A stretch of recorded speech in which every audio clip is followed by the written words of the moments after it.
Hello students, how are you. बेटा, हमने पिछली बार जो कि बात किया था, ड्राफ्टिंग कमेटी के बारे में बात किया था, वर्किंग कॉन्स्टिट्यूएंट असेंबली के बारे में बात किया था और प्रोमिनेंट लीडर्स के बारे में बात किया था जिन्होंने बहुत इम्पोर्टेंट योगदान दिया था ड्राफ्टिंग में, कॉन्स्टिट्यूशन बनाने में। अब हम लोग बात करते हैं guiding values of the Indian constitution. पहले मैं पढ़ देता हूँ, थोड़ा सा देख लीजिए। To understand the Indian Constitution properly, we need to understand its overall philosophy. हमको कॉन्स्टिट्यूशन के बारे में अगर कुछ समझना है तो हमको इसकी ओवरऑल फिलोसफी के बारे में समझना बहुत ज़रूरी है। This can be done knowing the views of some prominent leaders about our constitution. हमारे पास, हमारे भारत में कह सकते हो आप, कुछ प्रोमिनेंट लीडर्स हैं, उनके क्या व्यूज़ थे हम उसके बारे में देखेंगे भी, सुनेंगे।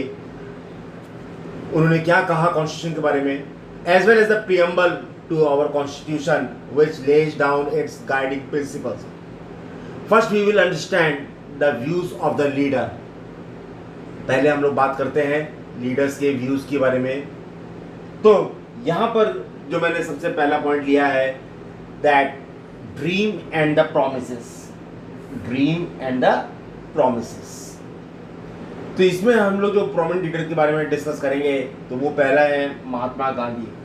पहले क्या है? महात्मा गांधी। तो Mahatma Gandhi was not a member of constituent assembly. ये आपको मैं पहले भी बता चुका हूँ। महात्मा गांधी जो थे वो मेंबर नहीं थे कॉन्स्टिट्यूएंट असेंबली के, but there were many members in the assembly who followed his vision. वो कॉन्स्टिट्यूएंट असेंबली के मेंबर तो नहीं थे, लेकिन उनके विजन, उनके नज़रिए को कई लोगों ने फॉलो किया। He had laid down his vision regarding constitution in his magazine Young India in 1931. 1931 में महात्मा गांधी ने एक्सप्रेस किया था अपने आप को एक मैगजीन के द्वारा जिसका नाम था यंग इंडिया, और उसमें ये बताया गया कि वो क्या चाहते थे, वो क्या चाहते थे, है ना। So he wanted it to make the poor and underprivileged feel that they have an effective voice in the making of their country.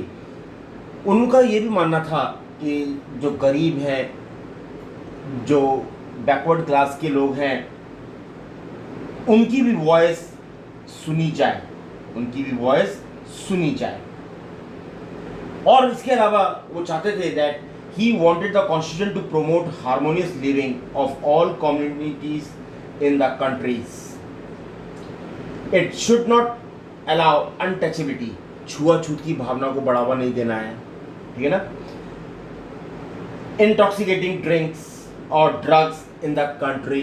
किसी भी प्रकार का ड्रग्स या अल्कोहल या कोई और चीज़ का यूज़ नहीं करना है। It should give equality to women with man.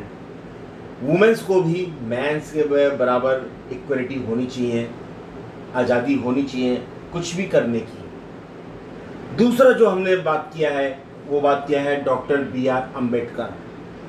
इनके बारे में सब लोग जानते हैं दैट डॉक्टर B.R. अम्बेडकर जो थे हमारे, वो ड्राफ्टिंग कमेटी के चेयरमैन थे। ड्राफ्टिंग कमेटी के चेयरमैन थे। He favored reservation to end inequality in the country. उन्होंने किस चीज़ का फेवर किया? Reservation to end inequality in the country. उन्होंने विभिन्न जो बैकवर्ड क्लासेस थी उनको रिजर्वेशन के माध्यम से ऊपर लाने की कोशिश की ताकि इनइक्वालिटी जो है समाज में, देश में, वो ख़त्म हो सके। That is why he is known as the father of Indian constitution. इसीलिए हम उनको क्या कहते हैं? Father of Indian constitution. He feared that if we deny equality in social and economic life for long, democracy will be in great danger. ये line उन्होंने कही थी बात, ठीक है ना। नेक्स्ट जो हमने पॉइंट लिया है वो है जवाहरलाल नेहरू। जवाहरलाल नेहरू के बारे में सब लोग जानते हो that he is the first prime minister. He was the first prime minister of our country. ठीक है ना? So दूसरा पॉइंट मैंने लिखा है he wanted a democratic and sovereign republic. वो कैसा चाहते थे? एक डेमोक्रेटिक एंड सोवरन रिपब्लिक। इसके अलावा अगर हम बात करते हैं तो Jawaharlal Nehru wanted equality of opportunity to all, end of poverty and ignorance and control of diseases. He wanted all responsible persons to dedicate themselves to the service of society. जो भी समाज में, जो भी देश में रह रहे हैं, पूरी तरीके से डेडिकेट हो अपनी सर्विस के लिए, अपनी सोसाइटी के लिए, तभी देश आगे बढ़ पाएगा, तभी देश आगे बढ़ पाएगा। दूसरा पॉइंट हमने यहाँ पर लिया है फिलोसॉफी ऑफ द कॉन्स्टिट्यूशन। पहला क्या था? पहला हमने क्या किसके बारे में बात किया था? ड्रीम एंड द प्रोमिसेस के बारे में बात किया था। पहला बात हमने किसका किया था? ड्रीम एंड प्रोमिसेस के बारे में बात किया था। अब हम दूसरा करते हैं फिलोसॉफी ऑफ द कॉन्स्टिट्यूशन। क्या फिलोसॉफी है हमारे कॉन्स्टिट्यूशन की? आपने प्रियम्बल तो देखा होगा, आपकी बुक में प्रियम्बल बना हुआ है और लगभग सारी एनसीईआरटी की बुक्स में प्रियम्बल होता है, जिसमें की स्टार्टिंग मैंने लिखी है, We the people of India having solemnly resolved to constitute India into a sovereign, socialist, secular, democratic republic and to secure all its citizens. Secure in what ways? Secure in what ways? Number one, justice. Justice किस field में? Social, सामाजिक तौर पे, आर्थिक तौर पर और राजनीतिक तौर पर, social, economical and political. Number two है लिबर्टी, थॉट्स, बोलने की आज़ादी होनी चाहिए, एक्सप्रेशन, अपने आप को व्यक्त करने की आज़ादी, belief, faith and worship, equality of status and of opportunity and to promote among them all. Last is fraternity, assuring the dignity of the individual and the unity and integrity of the nation.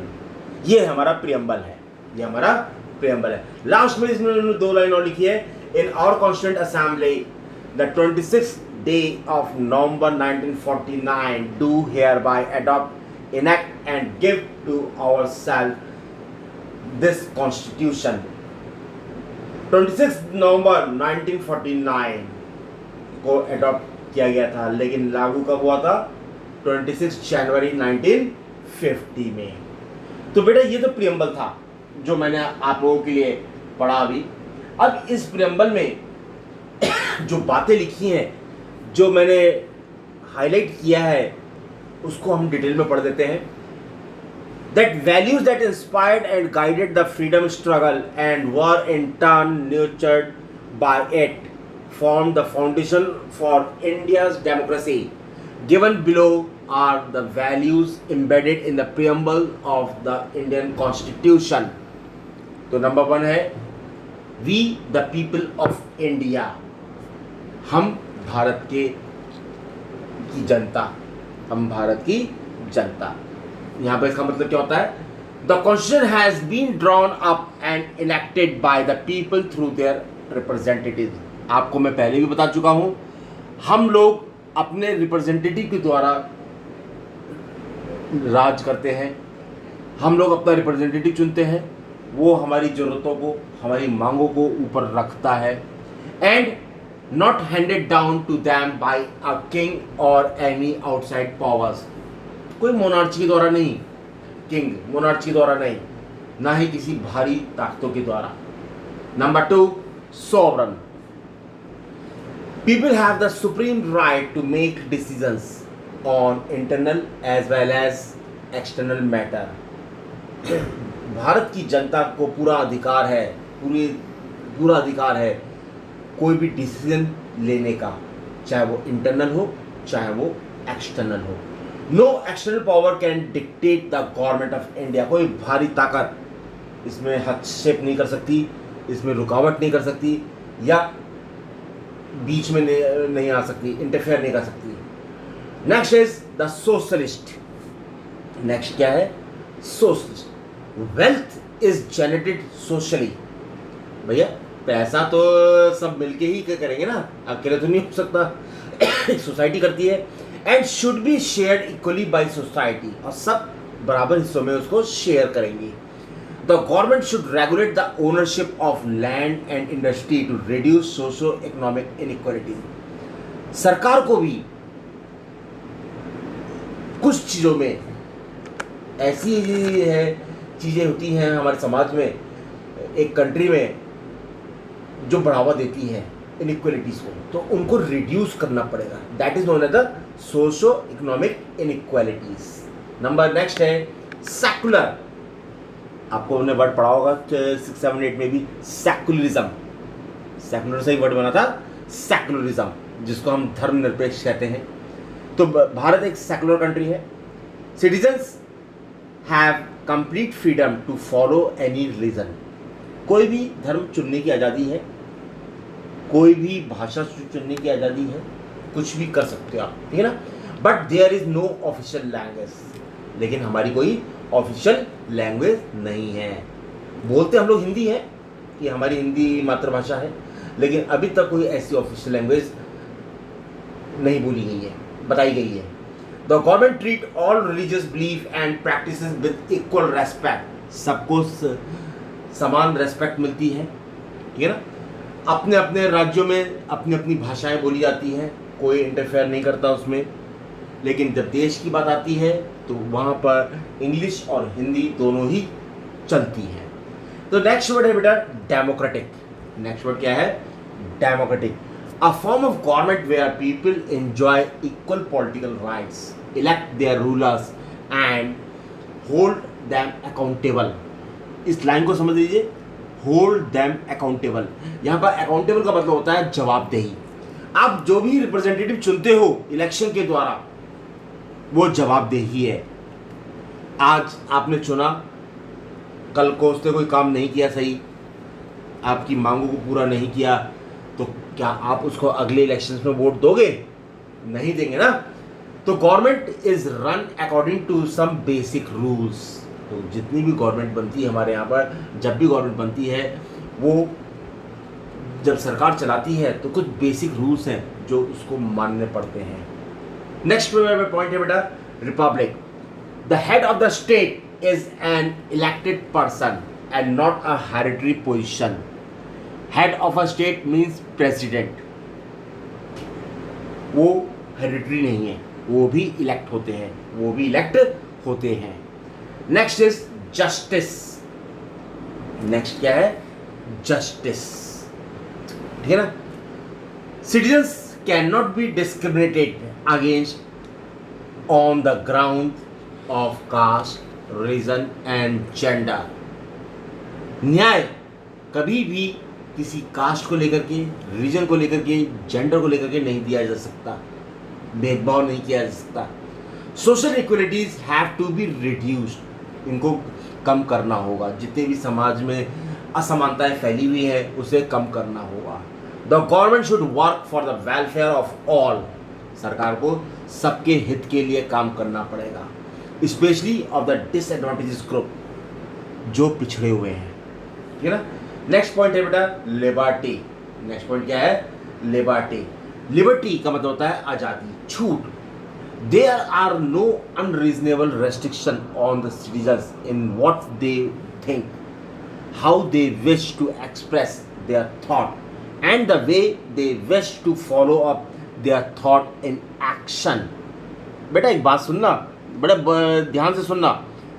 Liberty का मतलब आज़ादी होता है। कोई पाबंदी नहीं लगा रखी है, रेस्ट्रिक्शन नहीं लगा रखे हैं। आप क्या सोच रहे हो, कैसे एक्सप्रेस करोगे अपने थॉट्स को। एक बात और बता दूं आपको, एक्सप्रेस करने की बात बताऊं मैं आपको, ध्यान से सुनिएगा। मान लीजिए आज आप लोग ने स्कूल से मम्मी को फ़ोन किया, या पापा को किया, या भैया को किया, या दीदी को किया, ठीक है ना, कि बुक भिजवानी है स्कूल में, और वो बुक आपकी अलमीरा में रखी हुई है, तो आप बताइए कैसे बोलते हो आप? फ़ोन में बात कर रहे हो लेकिन आपके एक्सप्रेशन दिखने लग जाते हैं फ़ोन में। अरे मम्मी किवाड़ खोलो, देखो अलमीरा खोलो, वो हटाओ, बुक हटाओ, उसके नीचे वो बुक रखी होगी। आपके एक्सप्रेशन वहाँ पर दिखने लग जाते हैं, आपके हाथ भी चलते हैं उस समय जब आप फ़ोन में ऑर्डर दे रहे होते हो, मम्मी को बता रहे होते हो, ऑर्डर नहीं बता रहे होते हो, तो आपके फेस एक्सप्रेशन, आपके हैंड्स मूवमेंट होते हैं जैसे कि आप सामने ही हो। ये लिबर्टी है, आज़ादी है, ठीक है ना। या कोई घटना सुन लेते हो फ़ोन पे, कैसा एक्सप्रेशन आ जाता, ओ अच्छा, ये एक्सप्रेशन है बेटा, ठीक है ना, जो आपके फेस में रैंडमली आ जाते हैं, अचानक से आ जाते हैं। नेक्स्ट पॉइंट है equality. All are equal before law, सब बराबर हैं, इक्वल हैं। The traditional social inequalities have to be ended. जितनी भी पुरानी जो इस सामाजिक असमानताएं चली आ रही हैं उसे ख़त्म करना पड़ेगा। The government should ensure equal opportunity for all. ये गवर्नमेंट का काम है कि वो इस बात को एंश्योर करे कि वो चीज़ें ना हो और सबको इक्वल अपॉर्चुनिटी मिले, अवसर मिले। Last is the fraternity. Fraternity, all of us should behave as we are the members of the same family. हमको ऐसा बिहेव करना है कि हम सब एक ही परिवार के लोग हैं। No one should treat a fellow citizen as inferior. कोई भी किसी को भी inferior ना समझे। अगर ऐसी भावना दिमाग में आएगी तो मुश्किल हो जाएगा, समाज का विकास नहीं हो पाएगा, समाज का विकास नहीं हो पाएगा। भाईचारे की भावना होनी चाहिए। कैसी भावना होनी चाहिए? भाईचारे की भावना होनी चाहिए। जब तक भाईचारे की भावना नहीं होगी तब तक कोई भी कंट्री डेवलप नहीं कर पाएगा। बात समझ आई मेरी? हाँ। नेक्स्ट जो है बेटा, जो मैंने पॉइंट आपके लिए बनाया है वो है, आप की स्लाइड में आ रहा है, इंस्टीट्यूशनल डिज़ाइन। वो क्या है? इंस्टीट्यूशनल डिज़ाइन, ठीक है ना। यहाँ पर इंस्टीट्यूशनल डिज़ाइन की जो बात हम कर रहे हैं उसमें हम एक चीज़ देखते हैं, that institutional design can be understood as formal rules which are legal and regulatory.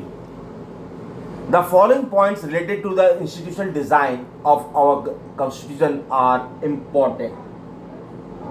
कुछ चीज़ें ऐसी हैं जो कि बहुत ही ज़्यादा इम्पॉर्टेंट है। वो क्या है? नंबर 1 पॉइंट है, the constitution embodied the values of into institutional arrangement. हमारे संविधान में लिखा गया है आप किस प्रकार से किस चीज़ को अरेंज करते हो, कैसे अरेंज करते हो। दूसरा, it is a very long and detailed document, बहुत बड़ा है, विस्तार पूर्वक है। Therefore need to be amended regularly to keep it updated. समय समय पर अमेंडमेंट्स होते रहते हैं, नई चीज़ें जुड़ती रहती हैं, पुरानी चीज़ें उसके आज के फ्यूचर के हिसाब से डिलीट कर दी जाती है या प्रेजेंट के हिसाब से उसको डिलीट कर देते हैं। हम उसको चेंज करते रहते हैं, अपडेट करते रहते हैं, समय के हिसाब से उसमें चेंजेस करते रहते हैं। These changes are incorporated through constitutional amendment from time to time. समय समय पर हम लोग सब लोग मिलकर के लोकसभा राज्यसभा में इन पर डिबेट करते हैं और इसको अमेंड करने की बात करते रहते हैं। The Constitution describe institutional arrangement in legal language. ये पहले से डिस्क्राइब कर रखा है। जितने भी अरेंजमेंट्स हों, इंस्टीट्यूशनल अरेंजमेंट्स हो संस्था के, वो एक लीगल लैंग्वेज के द्वारा हो। नेक्स्ट है, it defines who will have the power to take decisions. इसमें साफ लिखा है किसके पास ताकत होगी ये डिसीजंस लेने की। It put limits to what the government can do by providing some rights to the citizens that cannot be violated. बचपन से आपने पढ़ा है फंडामेंटल राइट्स, पढ़ा है ना आपने फंडामेंटल राइट्स, हाँ, राइट टू स्पीच, ये ना, राइट अगेंस्ट एक्सप्लॉइटेशन। तो हमारे 6 फंडामेंटल राइट्स हैं, हमारे कितने, 6 फंडामेंटल राइट्स हैं। तो ये राइट्स जो है, अधिकार जिसको हम कहते हैं, ये कभी भी वायलेट नहीं होने चाहिए, ये कभी भी वायलेट नहीं होने चाहिए। अगर ये वायलेट हो जाएंगे तो मुश्किल हो जाएगा।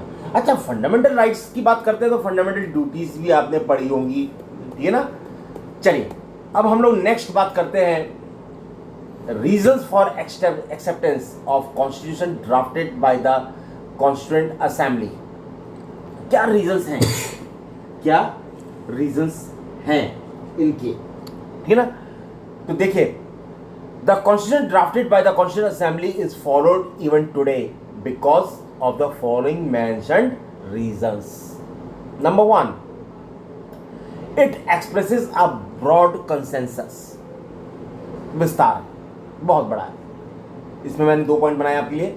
The constitution does not reflect the views of its members alone, कभी भी अपने मेंबर्स के व्यूज को रिफ्लेक्ट नहीं करता। It expresses a broad consensus of this time, it's time.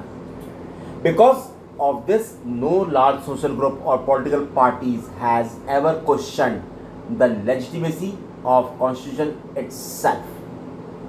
Number 2 point जो बेटा मैंने आपके लिए बनाया है वो है constituent assembly represented the people of India. बड़े ध्यान से सुनना। Second point, constituent assembly represented the people of India. जो हमारी कॉन्स्टिट्यूएंट असेंबली बनी वो किसको रिप्रेजेंट कर रही है, पीपल्स को। किसको रिप्रेजेंट कर रही है, पीपल्स के द्वारा, represented the people of India. तो यहां पर देखिए, मैंने आपके लिए 4 पॉइंट बनाए हैं तो बहुत सारे, लेकिन मैंने 4 पॉइंट बनाए हैं। Number 1, another reason for accepting the constitution is that the constituent assembly represented the people of India. जाहिर सी बात है, संविधान किसके लिए बनाया गया है, हमारे लिए बनाया गया ना, तो हम लोग रिप्रेजेंट करेंगे। Number 2, the constituent assembly was elected mainly by the members of the existing provincial legislature. This ensures a fair geographical share of members from all regions of the country।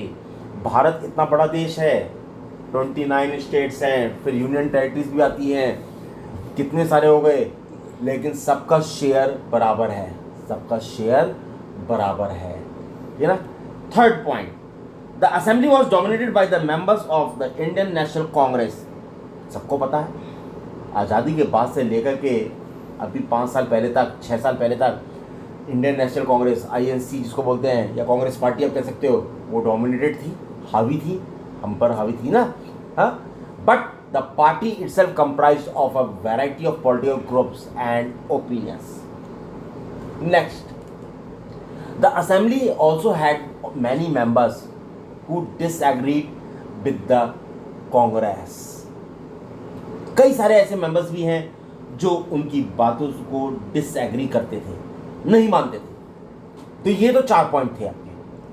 अगर हम एक और पॉइंट की बात करें, 5वां point, तो वो भी आपको मैं बता दूं, that in social terms to the assembly represented members from different language groups, caste, religious classes and occupation.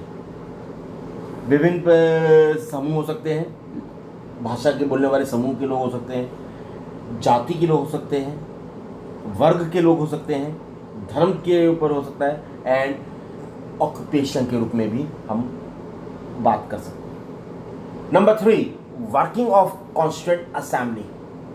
Working of constituent assembly, अब वर्क कैसे करती है? The manner in which the constituent assembly work give the sanctity of the to the constitution. Number 2, constituent assembly work in a systematic, open and consensual manner which are as follow। एक तरीके से काम करते हैं ना, जिसको हमने systematic कहते हैं। क्या कहते हैं? सिस्टमेटिक। तो पहला है, first some basic principles were decided and agreed upon. कुछ प्रिंसिपल्स, कुछ नीतियाँ ऐसी बनाई जाती हैं, कुछ बातें ऐसी होती हैं जिस पर सब लोग एग्रीड हों, ठीक है ना। Then a drafting committee chaired by BR Ambedkar. prepared a draft constitution for discussion. ये बात मैं पहले भी कर चुके हैं. चेयरमैन थे डॉक्टर बाबा भीमराव अंबेडकर साहब, ठीक है ना. Number next, several rounds of thorough discussions were held on the draft constitutions clause by clause. Clause by clause का मतलब पैरा बाई पैरा, इसके ऊपर थॉरोली डिस्कशन कर चुके हैं हम लोग, ठीक है ना. कोई कमियां तो नहीं रही हैं. कई सारे राउंड्स हुए, उन राउंड्स में हर समय कोई ना कोई प्रॉब्लम आती थी, उनको हटाते रहे, उनको अमेंड करते रहे. फाइनली जब लास्ट में जब कोई प्रॉब्लम नहीं आई तब इसको लाया गया सामने. नेक्स्ट है, more than 2000 amendments were considered.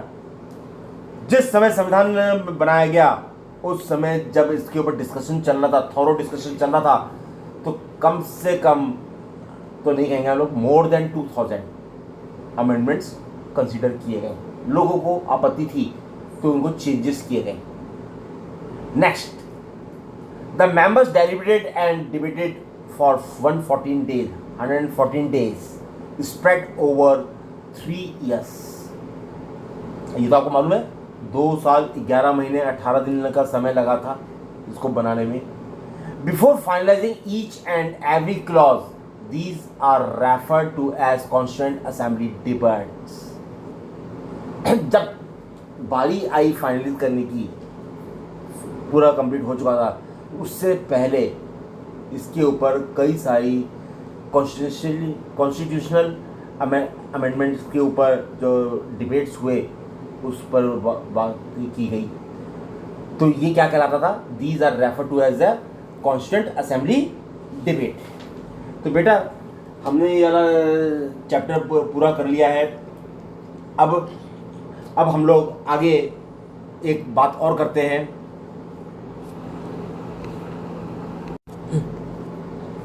तो बेटा बात वो है कि अब आप लोग ध्यान से इस चैप्टर को रीड करिए, ठीक है ना.